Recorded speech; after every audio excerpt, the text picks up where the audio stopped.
What's up, heathens? How ya doing? I hope you guys are doing great tonight. I know I'm doing splendidly. Tonight, though, we have a Muslim who thinks that he's cracked the code on how atheism actually benefits Islam. And I thought that was quite interesting and fitting in regards to what I wanted to discuss with you guys quickly here today, which was how atheism is helping people come to Islam.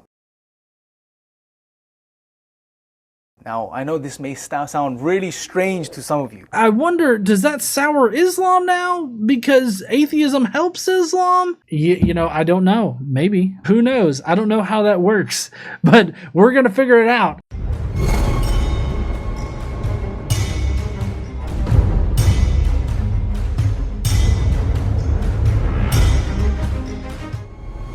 In any case, here's our subject for tonight. This guy is going to prove to us that atheism is helping Islam. So good, sir. I can't wait to see what you have for us. I wanted to share a definition that Sabur shared with me earlier today of atheism, which another brother that we know told him, Brother Sirtaj, which was that atheism explains nothing but has an excuse for everything.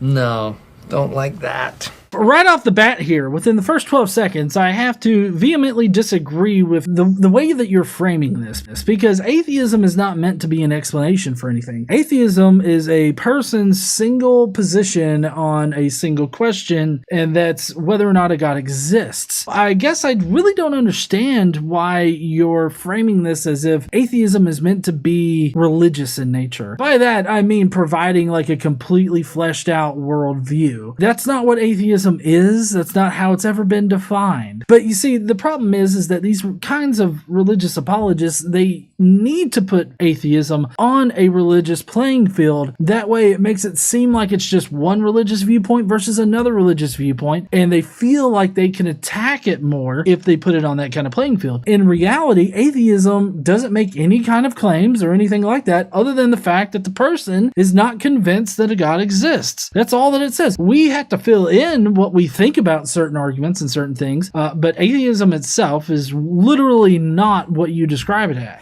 And I thought that was quite interesting and fitting in regards to what I wanted to discuss with you guys quickly here today, which was how atheism is helping people come to Islam.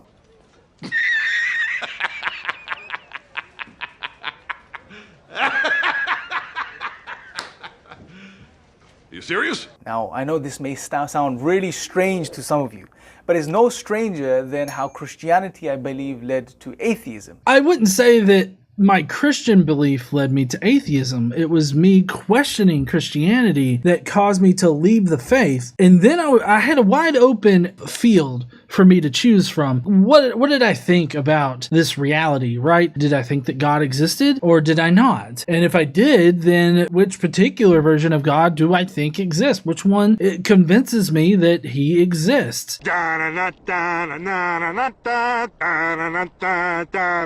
And so what I did was I took a look at the vast playing field of all these different religions, and they all just kind of seemed the same to me. Just as much as I wasn't convinced by Christianity, I also wasn't convinced by Islam or Judaism, which those three are very, very similar because they all worship basically the same God. All of the religions just seem to make ad hoc, baseless claims about how this reality functions. And once you tack on to that, everything that we used to in the past explain with God's intervention, be it the water cycle, any other natural process, we have eventually walked away with a natural reason why that happens, and it was not in fact your naked rain dance that that compelled the God to literally make it rain. That is right! Your milkshake did not bring all of God's rain to the yard. What the boys go crazy for? They lose their mind. I don't understand how or why he's framing it as Christianity drives people to atheism, because it's literally not that. It's just questioning your religion, regardless of what it is, that eventually leads you to the realization that they're all just the same, making ad hoc claims that don't support the conclusions that they come to. Or at least that's how I felt about it. If you're religious out there and you're convinced by it, good for you. I'm just not convinced by it. I feel like they're ad hoc statements, but people think support the conclusion that God does exist. And I just disagree with that. That's all that is.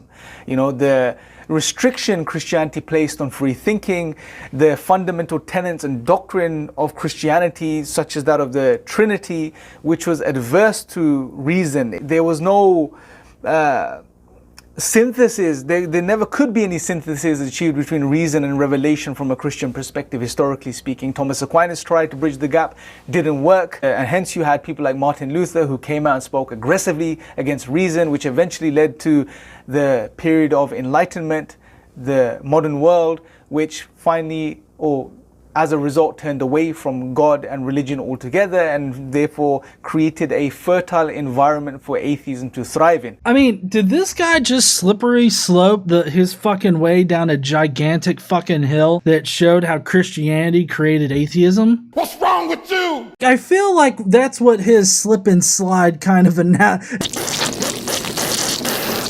his rendition of history there kind of went up here and then just went fucking straight down and landed in a fucking pit of atheism and blamed Christianity the entire way down. Just, oh, Jesus exists. No, he doesn't. Atheism is pretty much what it sounded like to me.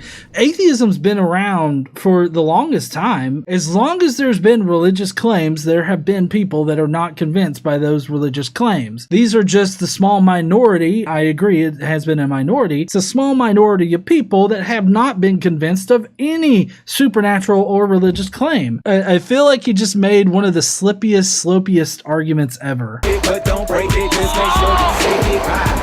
Shake it, but don't break it, just make sure. We find ourselves today now where atheism, I believe, is paving the way to Islam. And the reason I say this is because, well, look, on one end, atheists say to you, look, come to atheism. It's the rational way. It's the way forward. It's what you need to be following today. You know, any tradition or religion you hold on to is backwards and irrational. There might be some atheists out there that'll tell you that. I'm not one of those people. I don't think that you're irrational for believing in your faith. I find these religious positions to be a little irrational, but that does not necessarily mean that you yourself are irrational. While I disagree with your conclusion, I don't inherently think that religious people are irrational. We can all be wrong about things. That doesn't mean that we're irrational. I think that people can come to conclusions based on bad arguments, and they can be convinced by bad arguments, but still, I feel like irrationality is a little different of a thing. I don't know of any atheists out there that actually paints atheism as, hey, you need to leave your religion, and the only way to progress humanity forward is atheism. That seems a bit cringy to me now. That seems like a very 2012-ish kind of idea of atheism. Immediately coming out the gate telling them that they're irrational and shit like that. I feel like it's better to have conversations with people, find out why they believe something. Like, if you're not convinced by it, try to get the other person to understand why you're not convinced by it. You're not going to be the one to convince somebody else that they're wrong about their faith, right? The person themselves has to really reflect on what they believe, and they themselves change their minds. I've had this particular stance for a while now. I just always want to be like a voice that's out there that's trying to speak to people about how irrational some of the beliefs in a religion are, and hope that they can kind of ultimately see that. So I think that there's a bit of a nuance there that maybe a lot of people don't articulate all that well. Maybe I'm not articulating it all that well. But at the same time, what they're saying in not too many words is, sure, you know, we're calling you to what we believe is rational, but when you deny God, you will also have to acknowledge that there is no meaning or purpose to life. Your existence is pointless. You are just an accident, as is everything else in existence. It depends on what you mean by an accident. Is it accidental that I stubbed my toe, in the sense that I didn't purposefully stub my toe? There was no reason behind me to want to stub my toe or something like that. But also, that's kind of anthropomorphizing certain events that happen in reality as, you know, needing some kind of ultimate or ulterior purpose. Just because I don't think that there's some kind of grand purpose to the universe or a grand purpose to anyone's life in general, that doesn't mean that it's meaningless. In fact, me leaving my faith actually caused me to value my life more. This is the only life that I get. Trying to paint atheism as this sort of purely nihilistic, uncaring, sort of valueless worldview is throwing a lot on atheism that's not actually there. I found a lot of value in my life. Another atheist out there may not have found the same amount of value. Their amount of value might not have changed. But what I know is, for me, I gained more value in my life knowing that this is the only life that I get. So it only increased how much I valued my life. Whenever I hear a religious apologist tell me Atheism is just a meaningless pit of nihilism. It means nothing that a baby dies over in the Congo or something like that. I value my life, other people's lives, trying to do good. We're working on something here at GE to really help do a lot of good in our community and in the world. Yep, there is no reason for your existence. Oh, yeah. Your life means nothing. Damn. You have no true value. Damn, boy. You have no true purpose. You have no true worth. Damn, boy, he's sick, boy. Sure, we'll give you tools to be able to cover all of this up and make it seem as if you have all of these things. Yeah, boy. In actual fact, you don't. Okay. What he's really talking about here is intrinsic value. Does anything in this reality intrinsically have value to it? I would say that you would need something to assign value to it. And for this guy right here, the thing that assigns value to things is God, right? God has assigned value to the human population. God has assigned value to certain things in this reality. That's just somebody else telling you that God has assigned those intrinsic values to those things. We are the ones that assign values to things. I assign a value to my life. I assign meaning to my life. And that's no different from what any Christian or Muslim or any religious person in general does. Because they assign value to things, they just have to be told by something else, whether that be God, the preacher. You have to be told by somebody else that something has value. I assign value to things myself. I make those decisions myself. Just because I'm the one that's doing it does not mean that it has no meaning or that I'm lying to myself or it's just some kind of giant facade. A good example of this would be preachers out there everywhere that assign value and meaning to the LGBTQ community. They affirm them, they reinforce that God loves them regardless of what it says in Leviticus and Deuteronomy and all that. But then there are Christians that are like, No, I don't want to hear that because they need to die. People are already using their own decision-making skills as to whether or not you assign a certain value to a certain thing. Just because you have to have some kind of God or book or whatever to assign your meaning for you doesn't mean that I don't have meaning or anything like that. Just because I don't have a fucking book. You want me to get... I've got a book around here somewhere. I can write meaning and value in it and I can just hold it up and be like, there's my meaning and value. That's essentially what atheism is and what it's saying and what it's promoting. They may not come out and say that, but nevertheless, that is the reality when you logically follow through with the implications of atheism and naturalism.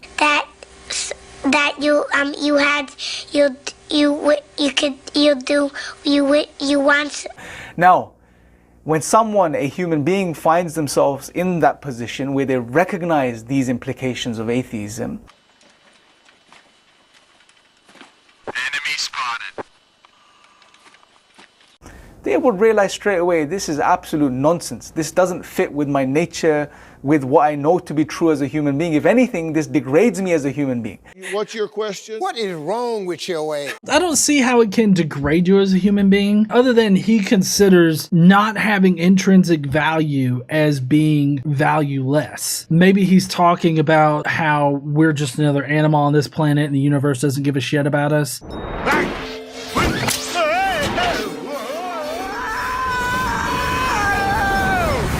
Literally, if I stub my toe, the universe doesn't give a shit.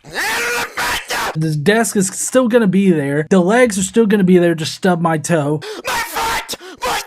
If I'm not smart about it, I'll fucking kick the goddamn legs again.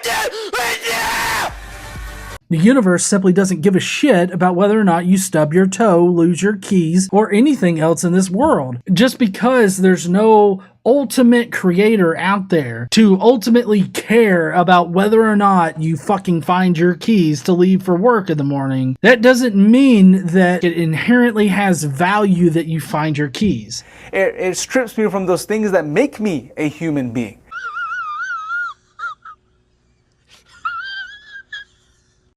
And eventually, these people end up leaving atheism. And I really believe if they are to come across the true message of Islam, Get out of here. which comprehensively accounts for the human condition, comprehensively provides an account for the purpose of our existence, I don't believe it. it's why we're here, what life is all about, You don't say. what's going on. It speaks about truth. Really? It speaks about reason Get out of here. and rationality. Go. It speaks about all of these good things, I don't believe it. right? All of the things that we're concerned about as human beings. You don't say. When they realize the true message of Islam Get out of here. and how that has great utility from the perspective of our existence, I told you that bitch crazy. Basically, why I'm not convinced of Islam, like that there's truth or rationality or anything like that within Islam. One of the things that really struck me odd in Islam as being a little out there, Muhammad, he jumped on the back of a horse with a human's face and then rode it all the way to Mecca overnight when he was like hundreds of miles away. Here's one: Allah will fill hell with humans and jinn. Okay? If it was spelled with a G, I'd be all over that fucking place. Just give me a G and some kind of mixer. It doesn't matter what that mixer is. I'll be there. Honestly, after you drink enough gin, you're probably not caring what you're drinking at that. but I know at the very same time there are those atheists that are out there that are trying to misrepresent Islam. So anyone that's watching, that's genuinely interested in knowing about Islam, the true message of Islam, please watch the other videos on this channel. Stay posted. And if you have any questions, please put those questions in the comment section below and I'll love to address your questions. Until next time, take care. I do agree that you should leave a comment down below if you at all disagree with anything I've said here tonight. I'd really love to open up that conversation. I'm not convinced of Islam, and I really don't think that Islam is being benefited by atheism. I think that people analyze their own particular religious beliefs. The person believing it may not be on the whole irrational, but they can hold some irrational beliefs without really understanding that they're irrational. This kind of plays into cognitive dissonance, and there's a lot of psychological things that kind of go into beliefs. I don't think that people should just automatically jump to just calling somebody on the whole irrational. I know a lot of people would claim that Islam also has all these other bad verses in it. I feel like the same thing could be said about Christianity. On that particular note, they're kind of in the same playing field. Honestly, when I look at these religions, they all just sort of seem very similar. The apologetics that you have to explain away the violent verses in the Quran are in the same vein as Christians with their violent verses. Take that for what you will. I hope this guy, I've subscribed to his channel, which, by the way, if any of you guys out there see me subscribe to a channel that's obviously religious, this is the reason why. Gotta generate content for the channel, yo. We'll see you guys later. Don't forget to stand up and use your voice. Bye, heathens.